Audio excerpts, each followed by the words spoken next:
Bună! Pentru că vacanța se apropie cu pași repezi, aș vrea să împărtășesc cu voi top 10 cele mai distractive atracții din Legoland Germania.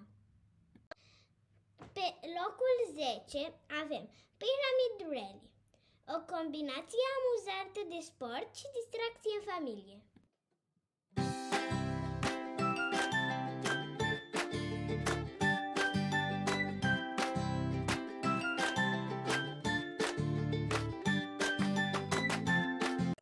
Pe locul 9, Lego Factory. O să vedeți care este procesul de fabricație pentru piesele voastre Lego preferate.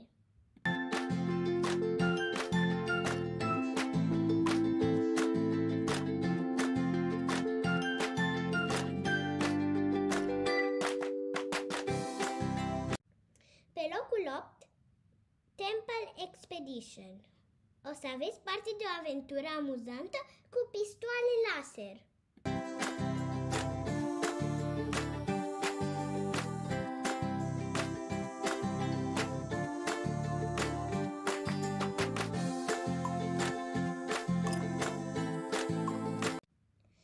Pe locul 7, Legoland Express.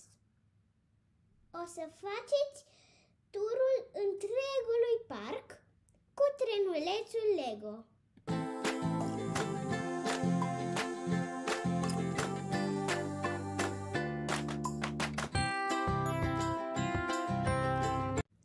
Pe locul 6, Desert Excursion.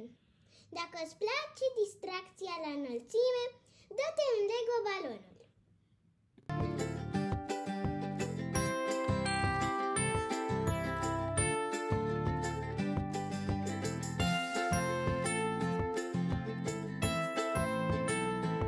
Locul 5, Techno-Teacups.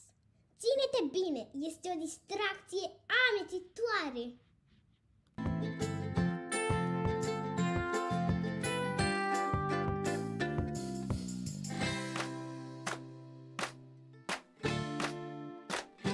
Pe locul 4, The Great Lego Race.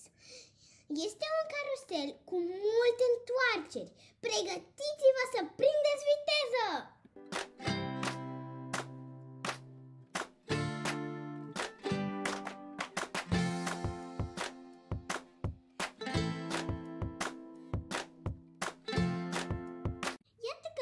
Și la locul 3, unde se regăsește Jungle Expedition. Este un carusel pe apă cu multe surprize. Ce pot să îți promit e că va fi foarte amuzant.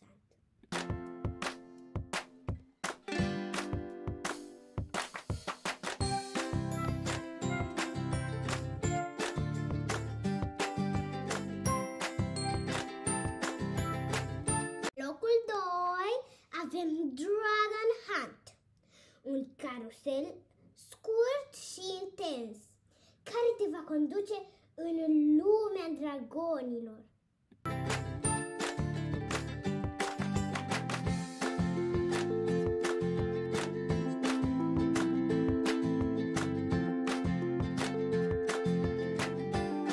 Pe locul 1 și cea mai distractivă atracție din Legoland Germania este Lego Ninjago The Ride. Puneți ochelarii 3D și descoperă puterile în lumea magică Ninjago.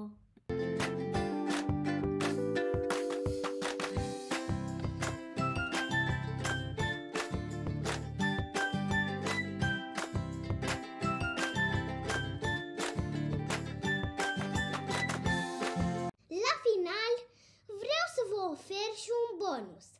Vă rog, nu ratați parada personajelor Lego. Este foarte distractivă.